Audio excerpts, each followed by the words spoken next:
Komisioni Qendror i Zgjedhjeve së Kosovës më në fund ka shpahur zyrtarisht dhe rezultatin e zgjedhjeve parlamentare të cilat u mbajtën më 9 shkurt.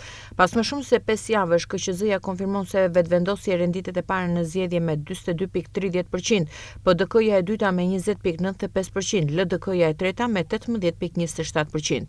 Kreu i KQZ-s Kreshnik Radoniqi ka bërë shpalljen e rezultateve përfundimtare të zgjedhjeve të 9 shkurtit, i cili është miratuar me 10 vota. Radoniqi ka bërë sqarim se shpallja e këtyre rezultateve është bërë pas marrjes së dritës së gjelbër nga PZAP-ja nga Gjykata Supreme dhe ka thënë se pavarësisht problemeve dhe vonesave në asnjë mënyrë nuk është cënuar integriteti i zgjedhjeve.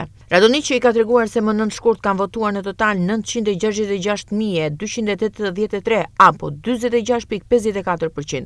Nga këto vota, LVV-ja me Albin Kurtin ka marrë 396.387 vota apo 42.30%, PDK-ja 196.474 vota, apo 20.95%. LDK-ja ka marrë 171.357 vota, apo 18.27%.